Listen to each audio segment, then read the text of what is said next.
I was practically vibrating with excitement as I rolled my suitcase through the automatic doors of the terminal. The familiar airport sounds washed over me, announcements echoing overhead, the hum of countless conversations, the rhythmic click of my best friend's heels beside me. "We're really doing this," I breathed, unable to stop smiling. "I still can't believe it." Sarah squeezed my arm, her perfectly manicured nails digging in just a little too hard. "Believe it, Isla. 2 weeks in Bali. It's happening." I'd dreamed of this trip for years, had the Pinterest board to prove it. Sunrise yoga, overlooking rice terraces, swimming in hidden waterfalls, learning to surf on beaches with sand like powdered sugar. When Sarah suggested we finally make it happen for my 32nd birthday, I'd nearly cried. "The resort confirmed our oceanfront villa," I said, pulling up the email on my phone, "and I got us spots in that cooking class I told you about." Sarah nodded, but her eyes were scanning the departure board. Something about her seemed off, a tightness around her mouth maybe, but I brushed it aside. Pre-flight jitters. I had them too. We joined the check-in line, and I dug out our reservation details. 6 months of overtime shifts at the design agency had made this possible. 6 months of saying no to happy hours and new clothes and anything that wasn't absolutely necessary. "Passport?" I asked, holding out my hand. Sarah's smile shifted into something I couldn't quite read. "I've got mine. You have yours?" "Of course." I patted my crossbody bag. "I've been sleeping with it under my pillow for the past week." The line moved quickly. When we reached the counter, the attendant greeted us with practiced cheerfulness. "Good morning. Where are you ladies headed today?" "Bali," I said, unable to keep the excitement from my voice. "Connecting through Singapore." "Perfect. May I see your passports and booking confirmation?" I handed over my passport and pulled up the confirmation email on my phone. It should be under both our names, Isla Bennett and Sarah Thornton. The attendant's fingers clicked across the keyboard. Her brow furrowed slightly. "I'm only seeing one reservation under Bennett." "That's impossible," I laughed nervously. "We booked together, 2 tickets." "Actually," Sarah said beside me, her voice suddenly cool and distant, "there's only 1 ticket. For me." I turned to her, certain I'd misheard. "What?" Sarah's smile didn't reach her eyes. "I'm going to Bali. You're not." The ground seemed to tilt beneath me. "Is this a joke?" "Your confirmation email," the attendant prompted gently, looking uncomfortable. With trembling fingers, I forwarded it to her. She studied it, then looked up with genuine sympathy. "I'm sorry, but this reservation is only for Ms. Thornton. Your name isn't on the booking." "That's not possible," I whispered. "I paid for both tickets. We planned this together." Sarah shrugged, adjusting her designer sunglasses. "I changed the reservation last week, kept my ticket, cancelled yours, and got a nice little refund to spend on upgrades." The line behind us was growing restless. My throat closed up as humiliation burned through me. "Why would you do this?" "Because I deserve this trip more than you do." She leaned closer, dropping her voice. "And honestly, Isla, no one wants to travel with someone who plans every minute like it's a military operation. 2 weeks of your spreadsheets and checklists? No thanks." My vision blurred. "But it's my birthday trip, my dream destination. And now it's mine." She handed her passport to the attendant. "Just the 1 ticket, please." I stood frozen as Sarah completed her check-in, unable to process what was happening. 20 years of friendship, and she was stealing my dream trip without a flicker of remorse. "Your boarding pass, Miss Thornton," the attendant said, her eyes darting uncomfortably between us. "Gate 32B." Sarah took it with a smile. "Thanks so much." She turned to me, her expression almost pitying. "Don't wait around, Isla. Security takes forever on Saturdays." "You can't do this," I said, finding my voice at last. "The resort, the excursions, I paid for everything. And I've got all the confirmation numbers." She patted her phone. "Already changed the names. Amazing what you can do with a quick phone call and a little charm." The people behind us were openly staring now. I felt myself shrinking, becoming smaller with each passing second. "Why?" I asked, my voice cracking. We've been friends since we were 12. Something flickered across Sarah's face. Not guilt, but something harder. Because you always get everything, Isla. The job I wanted, the guy I liked, everyone's attention. It's my turn now. She grabbed her suitcase handle, the same one I'd helped her pick out for this trip. Don't call me while I'm gone.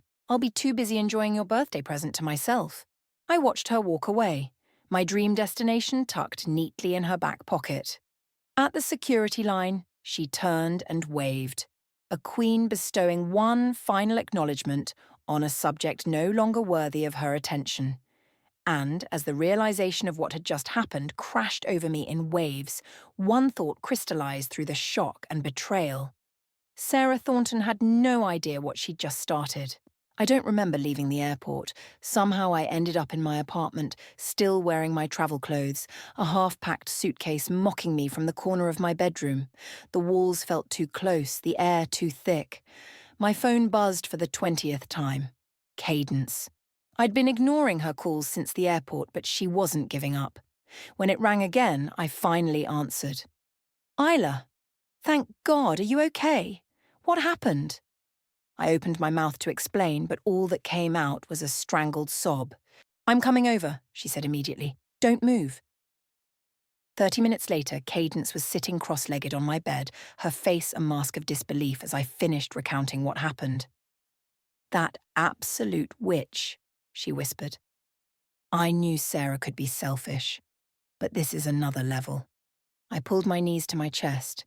I keep thinking I must have done something to deserve this. Stop that right now. Cadence's voice was firm. You didn't deserve any of this. Sarah is just... She paused, searching for words. She's always been jealous of you, Isla, even back in college. Jealous of what? I gestured around my modest apartment. I'm not the one with the fancy job and the trust fund. Cadence gave me a look. You're talented. People genuinely like you. You work hard for everything you have. She reached for my hand. Sarah's had everything handed to her and she's still miserable. I pulled away, standing to pace the small room. Well, now she has my dream vacation too. My phone pinged with a notification. An Instagram post from Sarah. My stomach lurched as I opened it. There she was, champagne glass in hand, posing in business class. The caption read, "Sometimes you have to treat yourself. Solo adventure begins. Treaty or self are deserved. It. I threw my phone onto the bed. She's already posting about it. Cadence picked up my phone, her expression darkening as she scrolled. She's using your itinerary. Look, she's even tagged that cooking school you booked. Something cold and hard formed in my chest. Check my email. What? My email. Now.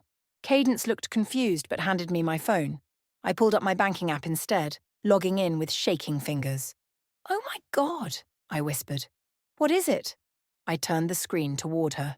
$3,000, charged to my credit card yesterday.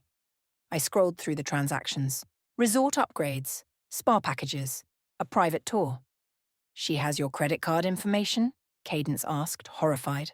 We booked everything together. I saved my card to the travel account. I pressed my palms against my eyes. I'm such an idiot. You're not an idiot. You trusted your best friend. Cadence took the phone, examining the charges. This is theft, Isla. You need to call the credit card company and the police. I laughed bitterly.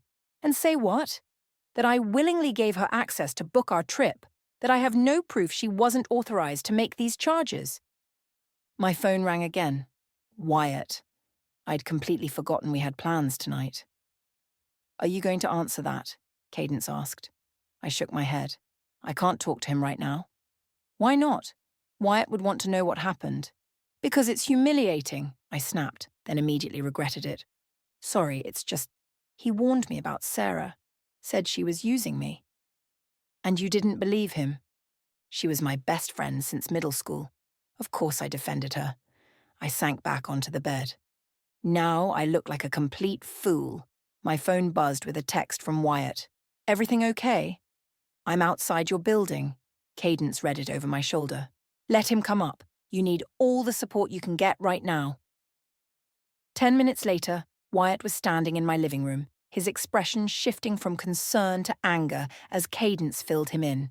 "I'll pay for your ticket," he said immediately. "We can get you on the next flight." "It's not just about the money," I said quietly. "She took everything, the reservations, the bookings, she even changed the names. Then we'll make new reservations." "With what?" "She maxed out my credit card." I looked away, shame burning my cheeks. Besides, showing up there would just make me look desperate. Wyatt sat beside me, his voice gentle. "What do you want to do then?" The question hung in the air. What did I want? Part of me wanted to curl up and disappear. Another part wanted to fly to Bali just to push Sarah into the ocean. "I want her to feel what I'm feeling right now," I said finally. "I want her to understand what it's like to have everything taken away by someone you trusted." Cadence and Wyatt exchanged glances. "Isla," Cadence started carefully, "revenge isn't going to make you feel better. Neither is sitting here crying." I stood up, something shifting inside me. "She thinks she can just take what's mine and there won't be consequences." "What are you thinking?" Wyatt asked, watching me closely. I walked to my desk, pulling out my laptop. "Sarah doesn't know that I know about the credit card charges yet. She thinks I'm just going to accept what happened and move on." "And you're not?" Cadence asked. I opened my email, finding the message from Victoria I'd been ignoring for weeks. Victoria, who worked at Sarah's company. Victoria, who'd been trying to get me to design her website for free. "No," I said, my fingers hovering over the keyboard. "I'm going to make sure she regrets ever crossing me." I hit reply, a plan already forming in my mind. Sarah had taken my dream vacation, but she'd left something far more valuable behind. Her reputation. And I knew exactly how to dismantle it, piece by carefully constructed piece. Rain pelted my windows as I hunched over my laptop, the glow of the screen the only light in my apartment. 3 days had passed since the airport and I'd barely slept. Every time I closed my eyes, I saw Sarah's smug face as she walked away with my dream. My phone lit up with another Instagram notification, Sarah lounging on a beach that should have been beneath my feet. 47 likes already. I scrolled through the comments. "Living your best life, girl." "So jealous. You deserve this." "Solo travel queen." My fingers tightened around my phone. If they only knew. A knock at my door startled me. I wasn't expecting anyone, especially not at 10 p.m. on a Tuesday. Through the peephole, I saw Victoria shifting nervously in the hallway. I opened the door but blocked the entrance. "Victoria, what are you doing here?" She looked different from her usual polished self, hair pulled back messily, no makeup, eyes slightly red. "Your email said to come by if I wanted to discuss the website. I was in the neighborhood, so—" "At 10 at night?" She glanced down. "I just left work. The quarterly reports are due and—" She stopped herself. "Can I come in, please?" Against my better judgment, I stepped aside. Victoria had been Sarah's colleague for years. They weren't close friends, but they ran in the same circles. I needed information, and she might have it. "Coffee?" I offered, mostly out of habit. "Got anything stronger?" I poured us each a glass of wine. Victoria took a large sip immediately, then set it down with a sigh. "I heard what Sarah did," she said without preamble. "It's all over the office." My stomach dropped. "What?" "She's been bragging about it, saying how she upgraded her vacation by ditching dead weight." Victoria's expression was a mix of disgust and pity. "I couldn't believe it. That's why I came tonight. I wanted you to know I think it's horrible." I sank onto my couch, humiliation washing over me anew. Great. So everyone knows I'm the pathetic friend who got left behind. "Not everyone sees it that way," Victoria said carefully. "Some people are questioning why they ever liked Sarah in the first place." I studied her face, looking for signs of deception. Victoria and I had never been close. She'd always seemed to value her connection to Sarah more than anything. "Why are you really here, Victoria?" She fidgeted with her wine glass. "I need that website. My side business is the only thing keeping me afloat right now." And? She hesitated. "Sarah's been taking credit for my work for the past year." The promotion she got last month. That was based on my marketing strategy. Now we were getting somewhere. Why didn't you say anything? Because she threatened to tell everyone about my financial problems if I did. Victoria's voice hardened. My parents lost everything in that investment scheme last year. I've been supporting them secretly while maintaining appearances at work. I leaned forward. And Sarah knows this? She found bank statements in my desk when she was borrowing a stapler. Victoria's laugh was bitter. She's been holding it over my head ever since. I took a slow sip of wine, pieces clicking into place. So you came here because I'm done being afraid of her. Victoria met my eyes directly. And I think you are too. For the next hour, Victoria revealed everything she knew about Sarah's life at work. The lies she'd told, the people she'd manipulated, the image she'd carefully constructed. By midnight, my notepad was full, and my plan had evolved from vague revenge fantasies into something concrete.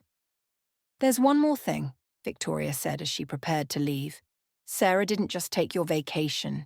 She took your designs too. My blood went cold. What designs? The Meridian Hotel project. She showed them to our boss yesterday, claiming they were her concepts for the hotel chain we're pitching to next month. The rooms seemed to tilt. The Meridian designs were my personal portfolio project, concepts I'd been developing for months, hoping to land a contract that could launch my independent career. She stole my work, I whispered, the full weight of the betrayal crashing down anew. Victoria nodded grimly. And she's presenting them to the client on the day she returns. After Victoria left, I sat motionless in my darkened apartment. The rain had stopped, leaving an eerie silence. I opened my laptop again, navigating to my cloud storage. The Meridian folder was empty, all my files deleted. Of course, Sarah would have access. We'd shared accounts for years, trusting each other implicitly. I opened my phone and scrolled to Wyatt's contact. It was nearly 2 a.m., but I pressed call anyway. He answered on the second ring, voice thick with sleep. Isla? What's wrong? Everything, I said, my voice steadier than I expected. But I know what to do now. It's the middle of the night. Can this wait until... She stole my designs, Wyatt. The Meridian project. She's going to present them as her own when she gets back. Silence on the line. Wyatt knew how much that project meant to me. I'll be there in 20 minutes, he said finally. I ended the call and walked to my window looking out at the city lights. For days I'd been drowning in hurt and humiliation. But now something else was taking its place. A cold, clear purpose. Sarah had stolen my vacation, maxed out my credit card, and now taken my work. She thought she knew me, thought I would curl up and take it, nursing my wounds in private, but she'd miscalculated badly. The Isla she left at the airport wasn't the one who would be waiting when she returned. The coffee shop buzzed with morning energy as I claimed a corner table, spreading out my laptop and notes. I'd been here since they opened, running on 3 hours of sleep and determination. My phone vibrated with an incoming call. David, my former boss and mentor. Isla, this is unexpected, he said when I answered. Aren't you supposed to be on a beach somewhere? Change of plans, I replied, keeping my voice neutral. Actually, that's why I'm calling. I need access to the backup server for my old projects. The backup server? He sounded confused. Those files are archived after employees leave. Why do you need them? I gripped my coffee cup tighter. The Meridian Hotel designs. I need to prove they're mine. A pause. Is there a problem I should know about? Sarah took my designs, I said flatly. She's presenting them to Meridian as her own work when she returns from Bali. Bali? I thought you two were going together. David, I cut him off. I need those files. With timestamps. Can you help me or not? His sigh crackled through the phone. Come by the office this afternoon. I'll see what I can do. I ended the call just as Wyatt slid into the seat across from me, setting down a fresh coffee. You look like you haven't slept, he said, studying my face. I haven't much. I pushed my notes toward him. But I've been productive. He scanned the pages, his eyebrows rising. This is thorough. Victoria's been texting me all morning with more details. I pulled up the messages. Sarah's been systematically taking credit for other people's work for years, not just Victoria's. At least 3 other colleagues. Wyatt set down the papers. Isla, I get that you're angry. You have every right to be. But this, he gestured at my notes, this feels like it's becoming an obsession. It's not an obsession. It's justice. Is it? His voice was gentle. Or is it just about making yourself feel better? I stared at him, anger flaring. She stole my money, my vacation, and my work. What would you have me do? Just let her get away with it? Of course not. Report the credit card fraud, talk to her boss about the designs. But this, he tapped my notebook, this elaborate plan to destroy her reputation feels like it's consuming you. You don't understand, I said, closing my laptop. This isn't just about me anymore. She's hurt other people too. I do understand. Wyatt reached for my hand, but I pulled away. I'm worried about what this is doing to you. You're not sleeping. You're cancelling client meetings. I cancelled one meeting. And you're pushing away people who care about you. The truth in his words stung. I had been avoiding Cadence's calls, ignoring messages from other friends. Even my sister's check-ins had gone unanswered. I need to do this, I said finally. I need to show her and myself that she can't just walk all over me. Wyatt's expression softened. Then let me help. But promise me you won't lose yourself in this. Before I could respond, my phone lit up with a text from an unknown number. Is this Isla? It's Alea from Brightline Marketing. We need to talk about Sarah. I showed Wyatt the message. Who's Alea? No idea. I typed back quickly. How did you get my number? The response came immediately. Victoria gave it to me. I know what Sarah did to you. She did something similar to me last year. Can we meet? Could be a trap, Wyatt said, reading over my shoulder. Sarah might have put her up to this. Only one way to find out. I suggested meeting at a public cafe across town in an hour. After a moment's hesitation, I added, come alone. The woman who approached my table wasn't what I expected. Alea was striking, with close-cropped hair and an air of quiet confidence. She ordered an espresso before sitting down across from me. Thank you for meeting me, she said. I wasn't sure you would. Victoria vouched for you, said you had history with Sarah. Alea's mouth tightened. That's one way to put it. We worked together at Brightline before she moved to Victoria's company. She sabotaged my major campaign, then took credit when her fixes saved it. Why didn't you expose her? I tried. Alea stirred her espresso, not meeting my eyes. But Sarah had already poisoned the well, made everyone think I was unstable, jealous. By the time I realized what was happening, it was too late. Something in her voice resonated with me, the same helpless anger I'd been feeling. What happened? I left, started over somewhere else. She looked up, her gaze direct. But I never stopped keeping tabs on her, waiting for a chance to set things right. I studied her, looking for signs of deception. And you think I'm that chance? I think we can help each other. She pulled out her phone, showing me a private Instagram account. Sarah doesn't know I follow her Finsta, the things she posts about people when she thinks they can't see. She scrolled through screenshots, each more damning than the last. My stomach churned seeing my own name appear in several posts, alongside cruel comments dating back months before our trip. Isla actually thinks we're going to Bali together. Can't wait to see her face when she realizes I'm going solo. Sucker. The post was from 3 weeks ago. She planned this all along, I whispered. Alea nodded grimly. And there's more. She's been documenting everything, the credit card charges, how she accessed your design files. She thinks it's hilarious. I felt sick, but also strangely vindicated. This was proof. Undeniable evidence of premeditation. Why are you showing me this? I asked. What do you want? The same thing you do. For Sarah to face consequences for once in her life. Alea leaned forward. Victoria told me about your plan. It's good, but with my help, it could be bulletproof. And I should trust you because Because I have nothing to gain except seeing justice served. She held my gaze steadily. And because unlike Sarah, I'm willing to show you all my cards up front. As she laid out what she knew, and what she could do to help, I felt the last of my hesitation dissolving. This wasn't just about petty revenge anymore. This was about stopping someone who had hurt too many people for too long. Okay, I said finally. I'm in, but we do this my way. Alea smiled, extending her hand. Partners, then. As we shook on it, I knew there would be no turning back. You're sure these timestamps are accurate? I asked David, scrolling through the file history he'd pulled up on his computer. Down to the second, he pointed to the screen. Every version of the Meridian designs, with your login credentials. The earliest file is from 4 months ago. Relief washed over me. Concrete proof the designs were mine, created long before Sarah ever saw them. I inserted my flash drive, hands steady as I copied everything.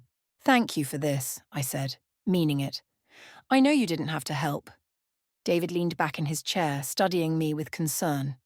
Isla, I've known you for what, 5 years now? I've never seen you like this. Like what? Focused on taking someone down? He gestured vaguely. It's not like you. I pocketed the flash drive. Maybe it should be. Maybe if I'd stood up for myself sooner, Sarah wouldn't have felt entitled to take everything from me. Just be careful. Revenge has a way of changing people, rarely for the better. He hesitated. And for what it's worth, I always thought Sarah was riding your coattails, not the other way around. As I left the building, my phone buzzed with a text from Alea. Meeting set with Alexis. 7 p.m. tonight. Alexis, the creative director at Meridian Hotels, the client Sarah was planning to pitch my stolen designs to. My stomach tightened. This was moving faster than I'd anticipated. I texted back. How did you manage that? I have my ways. Wear something impressive. We only get one shot at this. Cadence was waiting outside my apartment, arms crossed. I hadn't returned her calls in days. So, you are alive, she said as I approached. Good to know. I've been busy. I fumbled with my keys, avoiding her eyes. Too busy to respond to, are you okay? Texts. She followed me inside. Wyatt's worried about you. I'm worried about you. I dropped my bag on the counter. I'm fine. Are you? Because the Isla I know doesn't ghost her friends when she's fine. I turned to face her. What do you want me to say, Cadence? That I'm falling apart? That I cry myself to sleep while Sarah posts pictures from my dream vacation? I want you to talk to me. Her voice rose. I'm your friend, Isla. Your actual friend, not whatever Sarah was pretending to be. The accusations stung. I know that. Do you? Because you're shutting out everyone who cares about you to focus on some revenge scheme. It's not a scheme. It's justice. I know. Wyatt told me. She sighed, anger deflating into concern. He also told me about this Alea person. Are you sure you can trust her? I hesitated. It was a question I'd been pushing aside. She has proof Sarah's been planning this for weeks. Screenshots. Messages. And that doesn't seem convenient to you? A stranger appears with exactly what you need? She's not a stranger. She worked with Sarah. So did a lot of people, apparently. Cadence sat on my couch. I'm not saying don't protect yourself. I'm saying be careful who you trust right now. I sank down beside her, suddenly exhausted. I have a meeting with Meridian's creative director tonight. Alea arranged it. And what happens if Sarah finds out?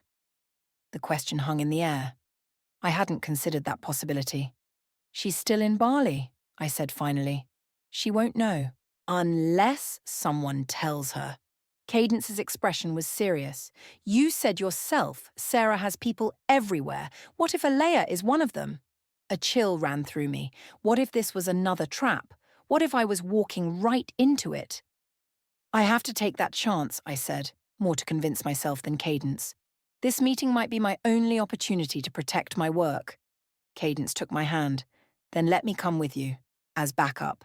For the first time in days, I felt the knot in my chest loosen slightly. Okay. The restaurant was upscale but not pretentious, all warm lighting and muted conversations. Alea was already at the table when we arrived, looking polished in a tailored blazer. Her eyes narrowed slightly at the sight of Cadence. "I thought you were coming alone," she said as we sat down. "Change of plans," I replied evenly. "Cadence is my moral support." "And bullshit detector," Cadence added with a sweet smile. Tension crackled between them as a waiter brought water to the table. "Alexis will be here in 10 minutes, Alea said, checking her watch. "We should go over the approach one more time." I pulled out my flash drive. I have the time-stamped files proving the designs are mine. All I need is 5 minutes to show her. "It's not that simple." Alea leaned forward, lowering her voice. "Alexis and Sarah have history. They worked together years ago." My stomach dropped. "You didn't mention that before." "Because I just found out. Apparently they're still friendly." She glanced toward the door. "Which means you can't just accuse Sarah of theft. Alexis will get defensive. So what do I do? Present the designs as your own work. Don't mention Sarah at all." Alea's expression was intent. "Once Alexis falls in love with the concept, then we reveal Sarah was planning to pass them off as hers." It made sense, but something felt off. I exchanged glances with Cadence, who gave a subtle shake of her head. "Why didn't you tell me about their connection sooner?" I asked. "I told you as soon as I knew." Alea's phone buzzed. She glanced at it, then abruptly stood. "I need to make a quick call before Alexis arrives, 2 minutes." As she walked away, Cadence immediately leaned in. "I don't trust her. This feels wrong." "I know." I watched Alea through the window, phone pressed to her ear, gesturing emphatically. "But what choice do I have? We could leave, right now." I considered it. Walk away, find another approach. But then what? Let Sarah present my designs as her own. Let her win again. "No," I said firmly. "I'm staying, but I'm doing this my way." When Alea returned, her energy had shifted. A new tension in her shoulders, a tightness around her eyes. "Change of plans," she said, not quite meeting my gaze. "Alexis can't make it, but she sent her assistant to review the preliminary designs." Cadence's hand found mine under the table, squeezing in, warning. "That's disappointing," I said carefully. "What's the assistant's name?" Alea hesitated a fraction too long. "Victoria?" The same Victoria who'd been feeding me information, who supposedly hated Sarah. "Victoria works for Meridian now." I kept my voice neutral. "Recently hired. Didn't she tell you?" Before I could respond, the restaurant door opened. But it wasn't Victoria who walked in. It was Sarah. Time seemed to stop. Sarah stood in the doorway, her tan glowing under the restaurant lights, wearing a dress I recognized, one I'd helped her pick for our trip. Her eyes locked with mine, and her surprise looked almost genuine. "Isla?" She glanced between me, Cadence, and Alea. "What are you doing here?" My throat closed. She was supposed to be in Bali for another week. This wasn't possible. Alea stood, smoothing her blazer. "Sarah, what a surprise. I thought you were still on vacation." The pieces clicked into place with sickening clarity. This wasn't a coincidence. This was a setup. "You planned this," I said to Ala, my voice barely audible. Sarah approached our table, confusion playing across her features. "Planned what?" "Ala texted me that she was meeting with Alexis from Meridian and thought I should join. Something about my pitch next week." Cadence's grip tightened on my arm. "We're leaving," she whispered, but I couldn't move, couldn't breathe, couldn't process the magnitude of this betrayal. "You two know each other?" Sarah asked, gesturing between me and Alea. "We just met recently," Alea replied smoothly. "After she reached out about some concerns." Sarah's expression hardened almost imperceptibly. "Concerns?" I found my voice at last. "Why are you back early?" "Food poisoning," Sarah said, touching her stomach delicately. "Cut the trip short. Not that you'd care, considering you've apparently been busy trying to sabotage my career." The casual cruelty, the effortless lie, It was so perfectly Sarah that something inside me snapped. Your career? I stood, my chair scraping loudly against the floor. You mean the one you're building with my stolen designs? Sarah's eyes widened in practiced innocence. What are you talking about? The Meridian Hotel designs. My designs. The ones you took from my cloud storage. Those are my concepts, she said, her voice carrying just enough for nearby tables to hear. I've been working on them for months. Liar. I pulled out the flash drive. I have proof. Time-stamped files showing I created them. Isla, Alea interrupted, her voice low with warning. This isn't the place. No, let's hear it, Sarah said, crossing her arms. Let's hear how I supposedly stole designs for a pitch I've been preparing since before you even left the company. I turned to Alea. Show her the screenshots, the ones from her private Instagram where she admitted stealing my work. Alea's expression remained carefully blank. I don't know what you're talking about. The final betrayal hit like a physical blow. Alea had never been on my side. This whole thing, the meeting, the evidence, everything, had been orchestrated to make me look unhinged. Cadence stood beside me. We have the proof at home. We can get it. There is no proof, Sarah said, her voice dripping with pity. Isla's been struggling since I decided to take our trip solo. Making up stories, apparently. The restaurant had gone quiet, other diners openly watching now. Humiliation burned through me, followed by a wave of helpless rage. You stole my money, I said, my voice shaking. Thousands of dollars on my credit card. Money you agreed to spend on our trip, Sarah countered smoothly. Not my fault you decided not to come. I didn't decide anything. You left me at the airport. After you showed up late and missed our flight, Sarah said, her lie so confident it made me dizzy. I waited as long as I could. That's not what happened, Cadence interjected. Isla has the original booking confirmation, showing you changed it. I changed it because she wasn't answering her phone that morning, Sarah replied without missing a beat. I was trying to save at least my portion of the trip. It was masterful, the way she twisted everything, creating a reality where I was the villain, the unstable friend, the one who couldn't be trusted. And people were believing her. I could see it in the pitying glances from nearby tables. Come on, Cadence murmured, tugging my arm. This is exactly what they wanted. I let her pull me away, my legs moving mechanically. As we passed Sarah, she leaned in close. You should have just stayed down, she whispered. Now I'll have to finish what I started. Outside, the night air hit me like a slap. I bent over, hands on my knees, struggling to breathe. She planned this, I gasped. All of it. And Allah was working with her the whole time, Cadence finished, flagging down a taxi. Victoria too, probably. The betrayal was so complete, so perfectly executed, that a strange calm began to settle over me. They wanted me to look crazy, to discredit me before I could expose Sarah. And it almost worked. Cadence guided me into the taxi. But we're not done yet. Back at my apartment, I sat motionless on the couch while Cadence made tea. My phone buzzed with a text from Wyatt. Are you okay? Victoria just called me about some scene at a restaurant. Of course. Victoria was part of it too. The whole thing had been an elaborate trap, designed to isolate me from everyone who might believe me. Don't answer that, Cadence said, setting down the tea. Not until we figure out who we can trust. I don't think we can trust anyone.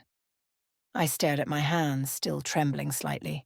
Sarah's been planning this for months. She has everyone convinced I'm falling apart. Not everyone. Cadence sat beside me. I believe you. Wyatt will too once we explain. Will he? Victoria's already gotten to him. My phone rang, Wyatt calling now. I let it go to voicemail.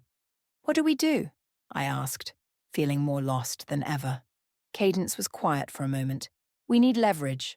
Something they don't expect. I thought about the flash drive in my pocket. The time-stamped files were real, but without context, they weren't enough. I needed more. My gaze drifted to my laptop and suddenly I remembered something. Something important. The cloud backup, I said, sitting up straight. Sarah deleted my files, but she doesn't know about my automatic backups. What backups? After we had that server crash at work last year, I started backing up everything to a separate account, one Sarah doesn't know about. I grabbed my laptop, fingers flying over the keyboard, including our text conversations, every message where we discussed the trip, the bookings, everything. Hope flickered as the files appeared on my screen. There it was, the entire history of Sarah's deception, preserved in her own words. "This changes everything," Cadence said, looking over my shoulder. I nodded, a new resolve hardening inside me.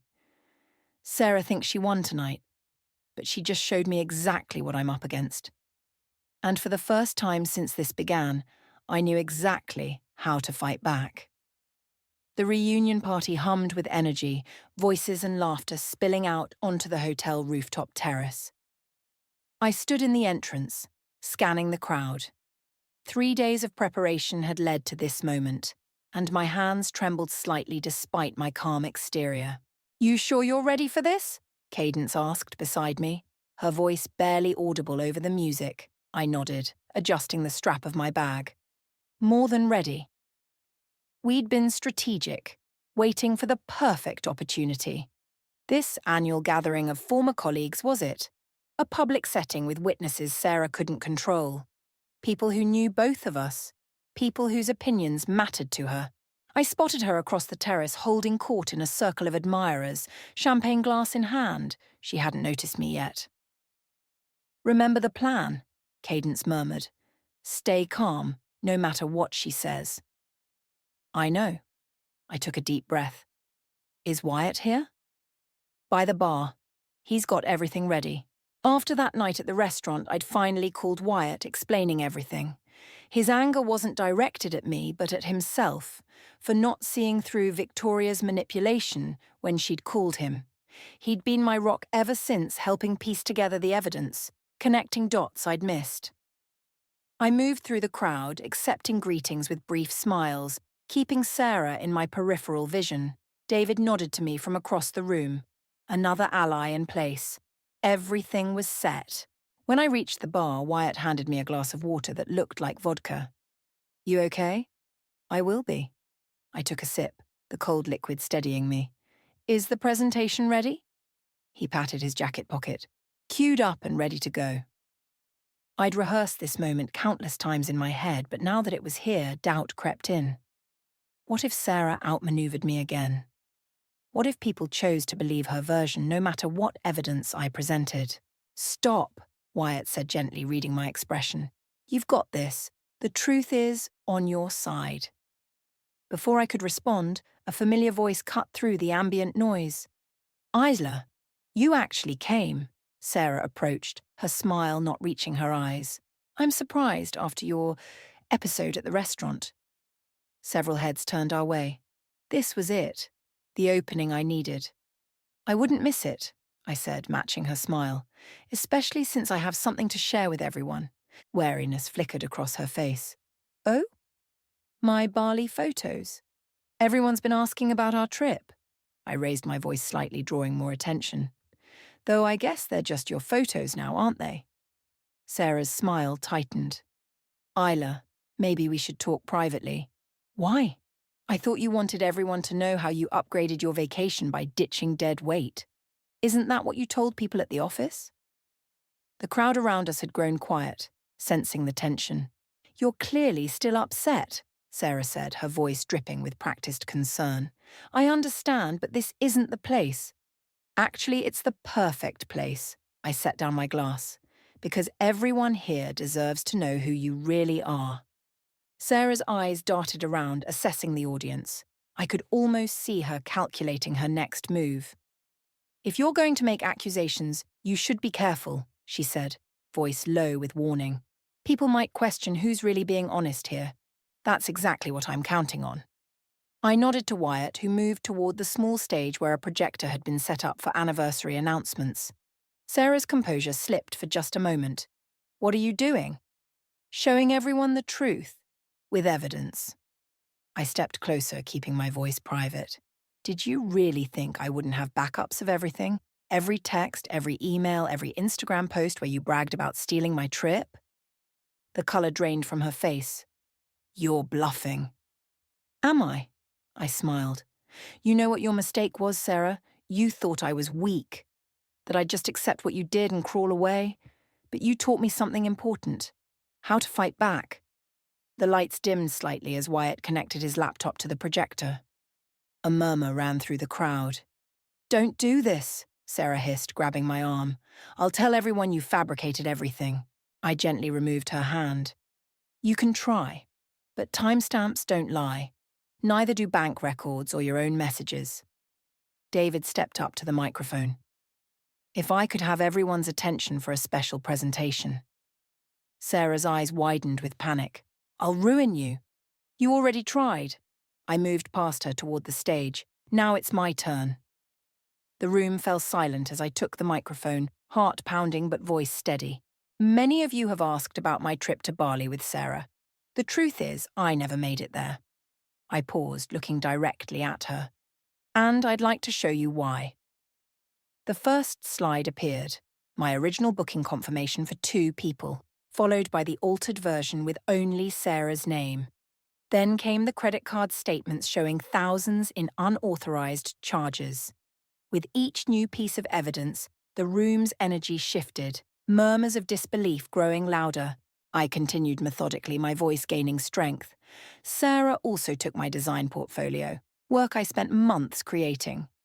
The Meridian Hotel designs appeared on screen alongside the time-stamped file history David had helped me recover. She planned to present these as her own to Meridian Hotels next week, I said, after stealing them from my cloud storage. From the corner of my eye, I saw Victoria slip quietly toward the exit. Several people were staring at Sarah now, whose face had hardened into a mask of fury. The final slides were the most damning, screenshots of Sarah's private Instagram posts, recovered with help from a former colleague who'd maintained access. Taking Isla's dream vacation while she cries at the airport, costs priceless. Used her credit card to upgrade to first class. She's too trusting for her own good. Can't wait to present my designs to Meridian. Isla did all the work and I get all the credit. A shocked silence fell over the room as the last image faded. I set down the microphone, my point made. Sarah surged forward, her composure completely shattered. These are fake! She's manipulated everything because she's jealous of my success. No one was looking at her with sympathy anymore. David stepped forward, his voice carrying across the room. The file timestamps are from our company's secure server, Sarah. They can't be altered. Alexis from Meridian, the real Alexis, emerged from the crowd. I've seen enough. Our meeting next week is cancelled. Sarah's face contorted with rage. You can't do this to me. I've worked too hard. You haven't worked at all, I interrupted quietly. You've stolen other people's work. Mine, Victoria's, probably others. And now everyone knows. As the reality of her situation sank in, Sarah's mask crumbled completely. You think this makes you strong? She spat. You're still the same pathetic, desperate Isla who would do anything to be liked. I met her gaze steadily. Maybe I was, but not anymore. And as she stormed out, followed by whispers and stares, I felt the weight of the past weeks finally begin to lift. The rooftop had mostly cleared, leaving behind empty glasses and the fading energy of confrontation. I stood at the edge, looking out over the city lights, letting the cool night air wash over me. The adrenaline was wearing off, leaving me hollow but somehow lighter. There you are. Cadence appeared beside me, 2 glasses of actual champagne in hand. Thought you might need this. I accepted the glass, taking a small sip. Thanks. For everything. Are you okay?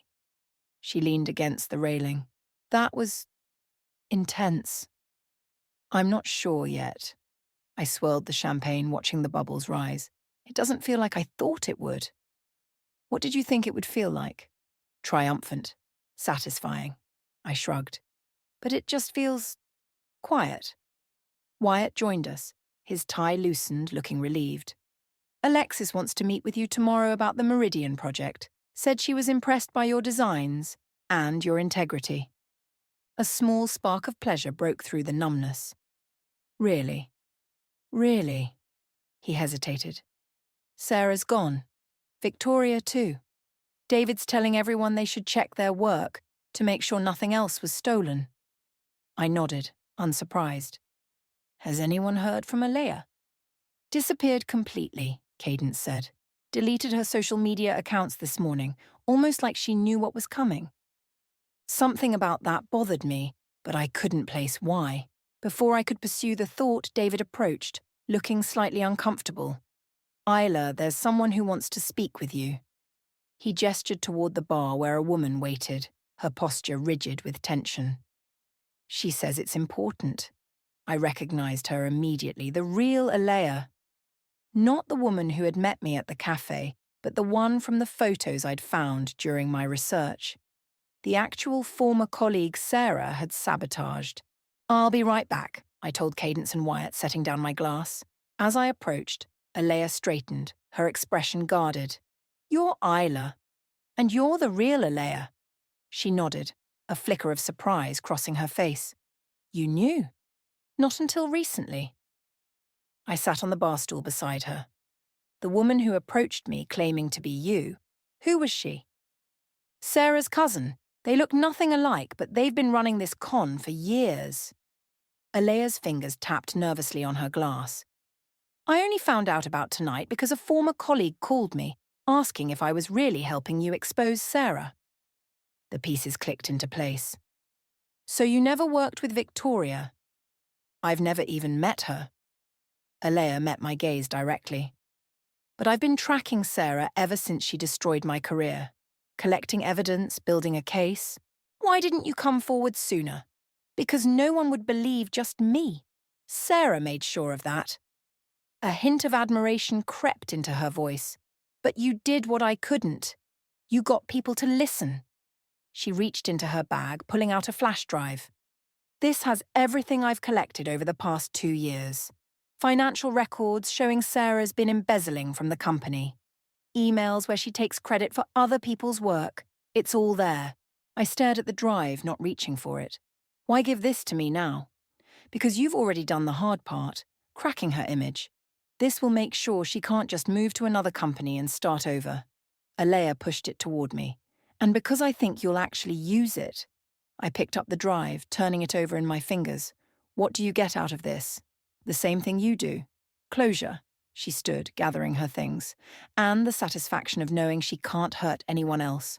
After Alia left, I rejoined Cadence and Wyatt, the flash drive heavy in my pocket. What did she want? Cadence asked. I explained briefly, watching their expressions shift from surprise to understanding. Are you going to use it? Wyatt asked. The question hung in the air. A week ago, I would have said yes without hesitation. The chance to completely destroy Sarah to make her pay for everything. It would have felt like justice. Now, I wasn't so sure. I don't know, I admitted. Part of me wants to, but another part wants to move on, Cadence finished for me. I nodded, surprised by the realization. Is that wrong? After everything she did? There's no right answer, Wyatt said gently. Only what feels right to you. We fell silent. The city spread out below us. Countless lives and stories unfolding in windows of light. My phone buzzed with a text. An airline notification.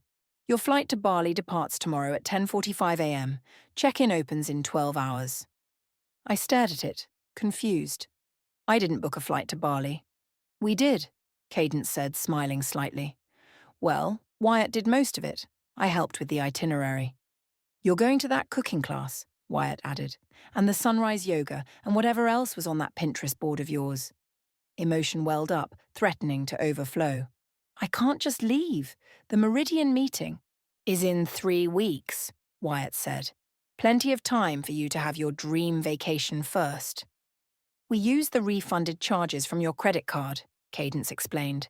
Plus, a little extra from those of us who believe in karma. I looked between them. These true friends who had stood by me through everything. I don't know what to say. Say you'll go, Wyatt urged. Say you'll reclaim what was taken from you. I thought about Sarah, about revenge and justice and moving forward, about the flash drive in my pocket and the choice it represented. I'll go, I said finally. But first, there's something I need to do. The next morning, I mailed the flash drive, not to the police or to Sarah's company, but to a security deposit box with instructions to hold it for 1 year. Long enough for me to decide what kind of person I wanted to be. Long enough to ensure the choice was mine, not made in the heat of emotion. As the plane lifted off, I watched the city shrink beneath me, feeling neither triumphant nor defeated, just free. Sarah had taken my trip, my money, my designs. But in fighting to get them back, I'd found something more valuable: my own strength, my true friends, and the knowledge that some things can't be stolen, no matter how hard someone tries. I opened my journal to a blank page and began to write, not about what I'd lost, but about everything I'd found along the way.